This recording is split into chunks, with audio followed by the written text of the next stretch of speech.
শুরুতে দেখানো হয় গিল নামের এই ছেলেটাকে। পরিবার ছেড়ে এই শহরে এসেছিল ভালো একটা চাকরির আশায়, আর বর্তমানে জব হারিয়ে বহু জায়গায় ইন্টারভিউ দিয়েও কোনো লাভ হচ্ছে না। তবে সে একটা স্পেশাল ট্যালেন্ট ব্যবহার করে ঘর ভাড়া এবং খাওয়ার টাকা জোগাতে পারে। তার ট্যালেন্ট হচ্ছে সে খুব সহজেই ক্ল মেশিনের গেম খেলতে পারে, যার নিয়ম হচ্ছে $1 দিয়ে 3 বার সুযোগ পাবে গেম খেলার। এই 3 বারে যত কটা সম্ভব প্রোডাক্ট উঠাতে পারবে ক্রেনের মতো এই কন্ট্রোলার ব্যবহার করে। তো সে খুব সহজেই তুলতে পারত আর সেই প্রোডাক্টগুলো বিক্রি করে দিত। এভাবেই চলছিল তার দিনকাল। একদিন সকালে তার বন্ধু হুইবিয়াম বলে নিচের ফ্লোরে নতুন এক ভাড়াটিয়া উঠেছে, তারা নাকি একটা বেকারি শপ খুলবে।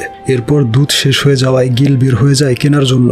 রাস্তায় কাচের ভাঙা বোতল দেখে ময়লার ঝুড়িতে ফেলে রাখে। তখন লক্ষ্য করে এখানে একটা নতুন বেকারি শপ খুলেছে, আর এটাই হচ্ছে তার নতুন প্রতিবেশীর দোকান। এরপর রাতের বেলা বেলকনিতে এসে তার ময়লা কম্বলটা ঝাড়ে। তার মধ্য থেকে কিছু একটা নিচে পড়ে যায়, সেটা ছিল তার নেক পিলো। সেটা কুড়িয়ে নিয়ে যখন ফিরে আসছিল তখন একটা মেয়েকে দেখতে পায়, যে বেঞ্চে বসে কোল্ড ড্রিঙ্কস খাচ্ছিল। মেয়েটাকে দেখতেই যেন তার সময় থমকে যায়। তার সৌন্দর্যে সে পুরো বিমোহিত হয়ে পড়ে। পরদিন তার বন্ধুকে বলে মেয়েটা ছিল পরীর মতো সুন্দর, আমি হতবাক হয়ে তাকিয়েছিলাম। এরপর ক্ল মেশিনে গেম খেলে হুইবিয়ামকে বেশ কিছু উপহার জিতিয়ে দেয়। বাড়ি ফিরে যখন লিফটে ওঠে তখন সেই মেয়েটা, যাকে গতকাল বেঞ্চে বসে থাকতে দেখেছিল, সে খুবই অদ্ভুতভাবে সামনে দাঁড়িয়ে থাকে আর হঠাৎ আক্রমণ শুরু করে। আত্মরক্ষা করতে গিয়ে হাতের পুতুলটা দিয়ে তাকে ধাক্কা দেয়। এতে সে আরো রেগে গিয়ে তার ঘাড় ধরে মারতে শুরু করে। শেষমেশ উপায় না থাকায় মাথা দিয়ে মেরে মেয়েটার হাত থেকে রক্ষা পায়। পরদিন ঘুম ভাঙলে লাঠি নিয়ে সেই মেয়েটাকে খুঁজতে থাকে। কোথাও খুঁজে না পেয়ে বাহিরে চলে আসে। দেখে সেই নতুন বেকারিটা ওপেন হয়েছে। কাছে গিয়ে যখন ভালোভাবে দেখছিল তখন বেকারির ম্যানেজার আরা এসে তার পাশে দাঁড়ায়। হতভম্ব হয়ে গিল বলে সে রুটি কিনতে এসেছে। এরপর আরা জিজ্ঞেস করে আপনার বাসা কি এখানেই? গিল বলে আমরা একই বিল্ডিং এ থাকি, আমি থাকি উপরের তলায়। এই শুনে তার বস সিউনজেকে ডেকে বলে এই ছেলেটা আমাদের বিল্ডিং এ থাকে। গিল তাকে দেখতেই চিনতে পারে যে এই মেয়েটাই হচ্ছে সেই পরীর মতো সুন্দর মেয়েটা, যাকে গতকাল মেরে মাথা ফাটিয়ে দিয়েছিল। তাই ভয়ে মুখ লুকিয়ে বেরিয়ে যায়। তবে সিউনজি তাকে পেছন থেকে ডাক দেয়। এই শুনে আরো ভয় পেয়ে ফুল স্পিডে দৌড়ে পালিয়ে যায়, কিন্তু সিউনজি তাকে তাড়া করে ধরে ফেলে। সে গত রাতের জন্য সরি বলতে যাবে, তবে সেই বিষয়ে কিছু না বলে সিউনজি বলে আপনি আমাদের প্রতিবেশী আর নতুন কাস্টমার, তাই এই উপহারটা দেওয়ার জন্য আপনার পিছু করেছিলাম। এই শুনে সে বেশ অবাক হয়ে যায় আর সারাদিন ভাবতে থাকে মেয়েটাকে মেরে মাথা ফাটিয়ে দিয়েছিল, সেই বিষয়ে তাকে কিছুই বলল না। তাহলে কি মেয়েটার স্মৃতি ভুলে যাওয়ার রোগ আছে? এরপর ঘড়িতে তখন বাজে রাত 2টা। সিউনজি তার ঘরে ঘুমিয়েছিল। স্বপ্নে দেখে ঘুটঘুটে অন্ধকারের মধ্যে একটা মেয়ে বসে আছে, আর তখনই তার ঘুম ভেঙে যায়। এদিকে গিল লক্ষ্য করে বিল্ডিং এর নিচে একটা মেয়ে অদ্ভুতভাবে দাঁড়িয়ে রয়েছে। এই রহস্য উদ্ঘাটন করতে ফ্রিজ থেকে দুধ বের করে খেয়ে ফেলে। খালি প্যাকেটটা নিয়ে বলতে থাকে এত রাতে বের হতে হয়েছে দুধ কেনার জন্য। তবে মেয়েটা সেখানে ছিল না, মেয়েটা ছিল পাশের রাস্তায়। মুচকি হেসে রাস্তার মাঝখানে চলে আসে। একটা লোক এসে তাকে বাঁচায়, তবে মেয়েটা চাইছিল অ্যাক্সিডেন্ট করতে। তাদের চিৎকার চেঁচামেচি শুনে সেদিকে দৌড়ে যায় গিল। সে ওই লোকটাকে অপরাধী ভেবে মারতে যাবে, তখন লোকটা ছবি বের করে বলে আমার নাম সাংসু, আর এটা হচ্ছে আমার মেয়ে সিউনজি। এখন তোমার পরিচয় দাও, কেন আমার মেয়ের পিছু করছিলে? গিল বলে গতরাতে আপনার মেয়ে লিফটের মধ্যে খুবই অদ্ভুত আচরণ করেছিল, আর আজকেও ব্যালকনি থেকে দেখতে পাই সে অদ্ভুতভাবে দাঁড়িয়ে আছে। এই শুনে সিউনজি গালি দিয়ে বলে তাহলে তুই সেই লোক যে আমার মাথা ফাটিয়ে দিয়েছিলি। এই দেখে সাংসু তার মেয়েকে আটকায় আর বলে আমাদের থেকে দূরে থাকো, আর এইসব বিষয়ে কাউকে কিছু বলবে না। কিন্তু সিউনজি তাকে মারার জন্য ছটফট করছিল। এই দেখে সে ভয়ে পালিয়ে যায়। এর কিছুক্ষণ পর দেখা যায় সিউনজি এখন ঘুমিয়ে পড়েছে। সাংসু তাদের কর্মচারী আরাকে বলে ও একা কিভাবে রাস্তায় বের হয়ে গেল, তুমি কোথায় ছিলে? আরা বলে আমি ওকে কন্ট্রোল করতে পারিনি, ও আমাকে রেখেই বেরিয়ে গিয়েছিল। এরপর দিন সকালে গিলের সাথে লিফটে উঠে সিউনজি। তাকে দেখতেই সে ভয়ে ক্ষমা চাইতে শুরু করে। তবে সিউনজির গত রাতের কোনো কিছুই মনে নেই। সে বুঝতে পারে না ছেলেটা কেন সরি বলছে। সেদিন রাতে সিউনজি তার বাবার সাথে বের হয়, আর দূর থেকে তাদের ফলো করছিল গিল। ঘড়িতে তখন 2টার বেশি বাজে। সে দেখে সিউনজি প্রথমে চলে আসে তাদের পার্কে। সেখানে কিছুক্ষণ থেকে পছন্দের কেক খেতে চলে যায় সুপার শপে। তারপর দেখে পানির বোতলটা পর্যন্ত নিজের হাতে ধরে না, ভাব নিয়ে দাঁড়িয়ে রয়েছে, আর পানি পান করাচ্ছে তার বাবা। সাংসু বলে তোমার জন্য কয়েকদিন পর পর বাড়ি চেঞ্জ করতে হয়, এবারও ভেবেছিলাম ভাড়ায় থাকবো, কিন্তু এখানে ফ্ল্যাট কিনতে বাধ্য করলে কেন? সিউনজি বলে খুব শীঘ্রই এই জায়গার দাম বেড়ে দ্বিগুণ হবে, তখন ফ্ল্যাটটা বিক্রি করে অনেক টাকা লাভ করতে পারবে। এই বলে অদ্ভুত অঙ্গভঙ্গি করে তৎক্ষণাৎ ঘুমিয়ে পড়ে। সাংসু তাকে পিঠে তুলে বাড়ি যাবে, তখনই তার মেরুদণ্ডে প্রচন্ড ব্যথা পায়। সিউনজি প্রায় পড়েই যাচ্ছিল, তখন গিল দৌড়ে এসে তাকে ধরে ফেলে। এরপর দেখা যায় মেরুদণ্ডের চিকিৎসার জন্য তাকে অ্যাম্বুলেন্সে করে নেওয়া হচ্ছে, আর এদিকে সিউনজি ঘুমিয়ে রয়েছে গিলের পিঠে। আরা জিজ্ঞেস করে তুমি তুমি কি জব করো? গিল জানায় তার আপাতত কোনো জব নেই। তারপর সে হসপিটালে চলে আসে সাংসুকে দেখতে। সাংসু বলে যা যা আনতে বলেছিলাম তা বের করো। দেখা যায় সে গিলের বায়োডাটা বা সিবি দেখতে চাইছিল। দেখে তার রেজাল্ট ছিল খুবই অ্যাভারেজ, আর কয়েকটা চাকরি থেকে বের করে দেওয়া হয়েছিল বাজে পারফরমেন্সের কারণে। আর বর্তমানে সে বেকার। সবকিছু দেখে সাংসু বলে তোমাকে একটা চাকরি দিতে পারি। দিনের বেলা আমার বেকারি শপে কাজ করবে এবং রাত 2টা থেকে 5টা পর্যন্ত আমার মেয়েকে নিয়ে বাহিরে ঘুরবে। সে কোনো স্বাভাবিক মেয়ে নয়, তার সাথে রয়েছে একটা ভূত। প্রতি রাতে ঘুমানোর পরে সেই ভূতটা চলে আসে তার শরীরে। এই ভূতটা জন্মের পর থেকে তার ভেতরে রয়েছে। সিয়ঞ্জির মায়ের পূর্বপুরুষরা কোনো এক অভিশপ্ত কারণে একটা ভূতের সম্মুখীন হয়েছে। ভূতটা রাতের চাঁদের আলোয় ঘুরতে পছন্দ করে, তাই প্রতি রাতে তাকে নিয়ে ঘুরতে হয়। তবে আমার মেয়েটা এসব কিছুই জানে না। রাতের ঘটনাগুলো তার মনে থাকে না। অনেক ওঝার কাছে ঝাড়ফুঁক করেও কোনো লাভ হয়নি, তাই আজ থেকে রাতের বেলা তাকে ঘোরানোর দায়িত্বটা তোমাকে নিতে হবে। এসব শুনে সে প্রচন্ড ভয়ে চলে যাচ্ছিল, তবে নিজের বেকারত্ব গোছাতে এবং সাংসুর রিকোয়েস্টে রাজি হয়ে যায়। সেই রাতে সিয়ঞ্জির ভূতটা তাকে দেখতেই মারার জন্য এগিয়ে আসে। বলে ওর শক্ত মাথাটা আমি এখনই ফাটিয়ে দেব। তখন আরা তাকে বুঝিয়ে শুনিয়ে ঠান্ডা করে। এরপর তারা ঘুরতে বেরোয়। ভূত বলে আমি সাধারণ কোনো ভূত নই, আমি একজন হায়ার লেভেলের ডেঞ্জারাস ভূত।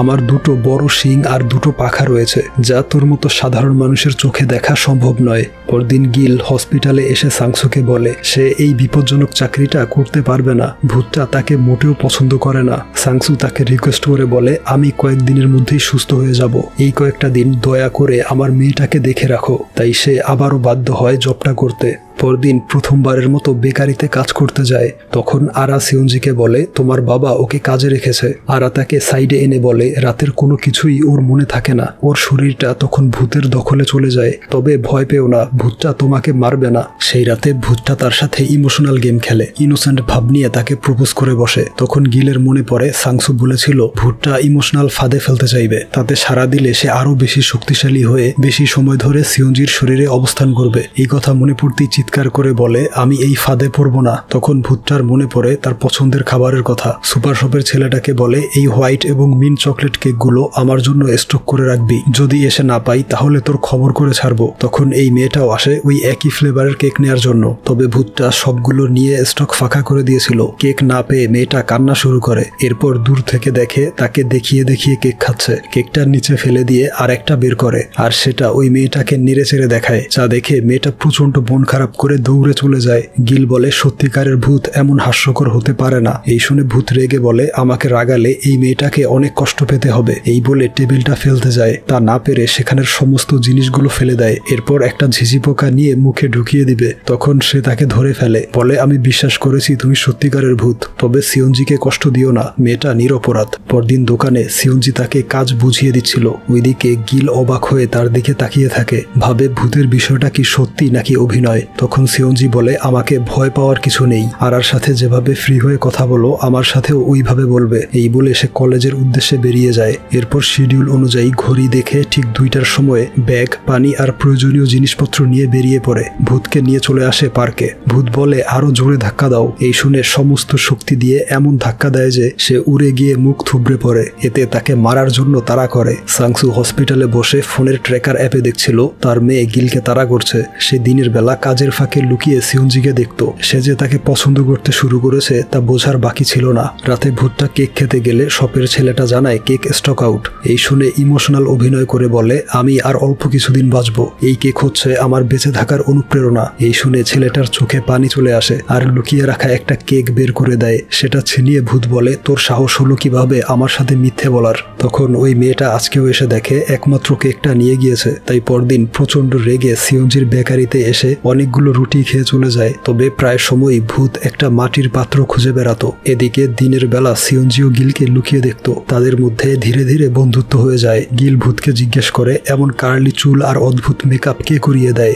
ভূত বলে ম্যাজিক দিয়ে 1 সেকেন্ডে করে ফেলি। তবে দেখা যায় ভূতটা আরার সাহায্যে অনেক সময় নিয়ে সাজগোজ করত। আর যখন গিলের ঘুম চলে আসতো তখন সেও ঘুমিয়ে পড়তো। বাড়ি নিয়ে এলে আরা তার মেকআপ উঠিয়ে দিত, যেন সিয়ঞ্জি ঘুম থেকে উঠে নিজেকে আগের মতো দেখে। পরদিন আরা গিলকে বলে বলে একদিন সে ভূতকে একটা ফেক ম্যাজিক দেখিয়ে বাজিতে হারিয়ে দিয়েছিল আর শর্ত হিসেবে বলেছিল তার সাথে এক জায়গায় যেতে হবে। সেই জায়গাটা ছিল এক তান্ত্রিক বা ওঝার বাড়ি। সেখানে ভূতকে বেঁধে অনেক তন্ত্রমন্ত্র করেও তাড়ানো যায়নি। সিয়ঞ্জির বডি থেকে কিভাবে বের হবে তা এই ভূত ছাড়া আর কেউ জানে না। এই শুনে গিলের মাথায় আইডিয়া আসে। সেও বাজি ধরে ভূতকে হারিয়ে ভূতের মুখ থেকে সব তথ্য বের করবে। প্ল্যান অনুযায়ী সেদিন রাতে তাকে নিয়ে আসে ক্ল মেশিনের কাছে। বলে যে কোনো একটা পুতুল সিলেক্ট করো, 3 বারের মধ্যে পুতুলটাকে তুলে আনবো। ভূত বলে যদি না পারো তাহলে সিয়ঞ্জির বডিতে 3 ঘন্টার পরিবর্তে 6 ঘন্টা সময় ধরে থাকবো। গিল বলে যদি আমি জিতি তাহলে বলতে হবে যে কি করলে তুমি ওকে মুক্তি দিবে। সে তার শর্তে রাজি হয় এবং সাদা একটা পুতুল দেখিয়ে দেয়। গিল পরপর 2 বার ব্যর্থ হলে সে তাকে নিয়ে হাসি ঠাট্টা শুরু করে। এরপর সে মুচকি হেসে শেষ ট্রাই করে সহজেই তুলে আনে আর বলে শর্ত অনুযায়ী এখন বলো কিভাবে সিয়ঞ্জিকে মুক্তি দিবে। সে বলে আমার নাম ধরে 3 বার বলতে হবে যে সিয়ঞ্জির বডি থেকে বেরিয়ে যাও, তাহলে চলে যাব। গিল বলে বলো তোমার আসল নাম কি। সে বলে শর্ত অনুযায়ী যা জানতে চেয়েছিলে তা বলেছি, আমার নাম বলতে হবে তা বাজির শর্তে ছিল না। এরপর দিন তারা এক দোকানে আসে রুটি ডেলিভারি করতে। এখানে তারা হোলসেলে রুটি বিক্রি করত। সেই দোকানে গিলের সাথে ইয়ংসিক নামের একটা লোকের ধাক্কা লাগে। সিয়ঞ্জি ছুটে এসে তাকে সরি বলে, তবে লোকটা অদ্ভুতভাবে তার দিকে তাকিয়ে থাকে এবং তার হাত ধরতে যাবে। তখন গিল তার হাত ধরে সরি বলে। এরপর লোকটা চলে গেলে সিয়ঞ্জি বলে তার মনে হয় রাতের বেলা ঠিকভাবে তার ঘুম হয় না, আর এটাও মনে হয় তার স্বপ্নে একটা ছেলে ছায়ার মতো লেগে থাকে, তাকে সব সময় প্রোটেক্ট করে। এই শুনে গিল খুব খুশি হয়, ভাবে রাতে তাকে প্রোটেক্ট করার বিষয়টা সিয়ঞ্জি ফিল করতে পারছে। সেদিন রাতে তারা নদীর পাড়ে বসেছিল। তখন হঠাৎ অনেক পুলিশের ভিড় আর সাইরেন শোনা যায়, যেখানে একটা লোক ব্রিজ থেকে নদীতে ঝাঁপ দেওয়ার জন্য দাঁড়িয়েছিল। সে বলে আমার সব শেষ, তাই লাফ দিয়ে নিজেকেও শেষ করে দিব। পুলিশ তাকে অনেক বোঝালেও সে কিছুতেই শুনছিল না। তখন সে লক্ষ্য করে একটা মেয়ে অর্থাৎ সেই ভূতটা নিচ থেকে হাত নাড়িয়ে কিছু একটা বলছে। সে ভাবে তাকে ঝাঁপ দিতে বারণ করছে। এই দেখে ইমোশনাল হয়ে কান্না করে দেয়। তবে ভালো করে লক্ষ্য করে শুনতে পায় সে বলছে এত অভিনয় না করে ঝাঁপ দাও, কোনো ব্যথা পাবে না, দেখো আমি কিভাবে ঝাঁপ দেই। এই বলে ফুল স্পিডে দৌড়ে এসে নদীতে ঝাঁপিয়ে পড়ে আর তাকে বাঁচাতে গিলও ঝাঁপ দেয়। তবে সে নিজেই সাঁতার জানতো না। পুলিশ এসে তাকে উদ্ধার করে, কিন্তু কোথাও মেয়েটাকে খুঁজে পায় না। দেখা যায় সেই ভূতটা সাঁতার কেটে নদী পার হয়ে যাচ্ছে। এই দেখে ওই লোকটা মোটিভেশন পেয়ে নিজের সিদ্ধান্ত বদলে নেয়। এই ঘটনা টিভি নিউজে ছড়িয়ে পড়ে। তা দেখে সাংসু এবং আরা অনেক কথা শোনায়। আর যখন মারতে যাবে তখন সিয়ঞ্জি চলে আসায় অভিনয় করে তাকে বুকে জড়িয়ে নেয়। এরপর সিয়ঞ্জি বাবাকে হসপিটালে ড্রপ করার জন্য চলে যায়। তখন আরা বলে সিয়ঞ্জির স্বপ্ন হচ্ছে ফ্রান্সে গিয়ে হায়ার স্টাডি করবে, তবে ভূত না তাড়াতে পারলে আমরা কিভাবে তাকে অন্য দেশে পাঠাবো। সেই রাতে গিল যখন ভূতকে নিয়ে ঘোরার জন্য ওয়েট করছিল তখন সিয়ঞ্জি বেরিয়ে গিলকে দেখে ভয় পেয়ে যায়। বলে এত রাতে এখানে কি করছো।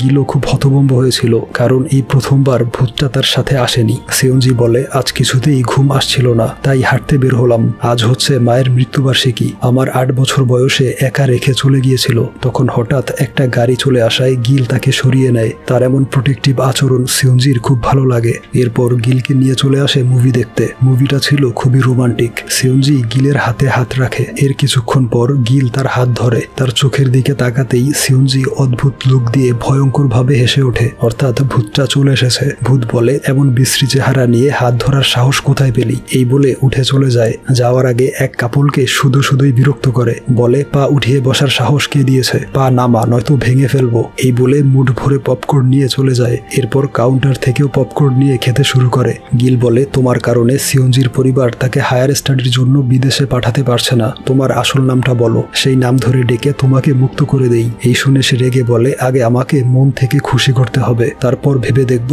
এখন আমাকে নিয়ে চলো ট্রাম্পোলিনে, অনেক দিনের ইচ্ছা বাউন্সি খেলবো। আমার কথা শুনলে ধীরে ধীরে সময় কমিয়ে আনবো, তারপর একটা সময় ওর বডিতে আর আসবো না। তখন একটা বিচের ছবি দেখে বলে আগে এখানে নিয়ে চলো। গিল বলে ওইখানে যেতে হবে দিনের বেলা, তবে তুমি তো আসো গভীর রাতে। ভূত বলে সিয়ঞ্জিকে নিয়ে যেও, আমি তার মধ্য থেকে সব দেখতে পাই। তাই পরদিন সে সিয়ঞ্জিকে নিয়ে সমুদ্র পাড়ে চলে আসে। সিয়ঞ্জি বলে আর খুব ঠান্ডা লেগেছে, তাই সে আসতে পারেনি। এরপর গিল লক্ষ্য করে তার চোখ থেকে পানি গড়িয়ে পড়ছে। সিয়ঞ্জি জানায় সে নিজেও বুঝতে পারছে না কেন কান্না করছে। গিল বুঝে যায় এই কান্নাটা ছিল ভূতের, পছন্দের জায়গায় আসতে পেরে খুশিতে কান্না করছে। এরপর ছবি তুলে আর মজা করে ভালো একটা সময় কাটায়। এরপর রাতের বেলা গিল দেখে ভূতটা গাছে পানি দেয়, তারপর একটা মাটির পাত্র খুঁজে নেয়। গিল বলে তোমার কথা মতো সিয়ঞ্জিকে নিয়ে সমুদ্র পাড়ে গিয়েছি, তুমিও এনজয় করেছো, তাই আজকে জলদি চলে গিয়ে আমাকে ছুটি দাও। এই শুনে ভূত রেগে পাত্রটা ভেঙে বলে আগেই বলেছি খুশি মনে আমার ইচ্ছাগুলো পূরণ করতে পারলে আমি চলে যাব, আর যদি আমাকে এভাবে রাগানো হয় তাহলে ওর ক্ষতি করব,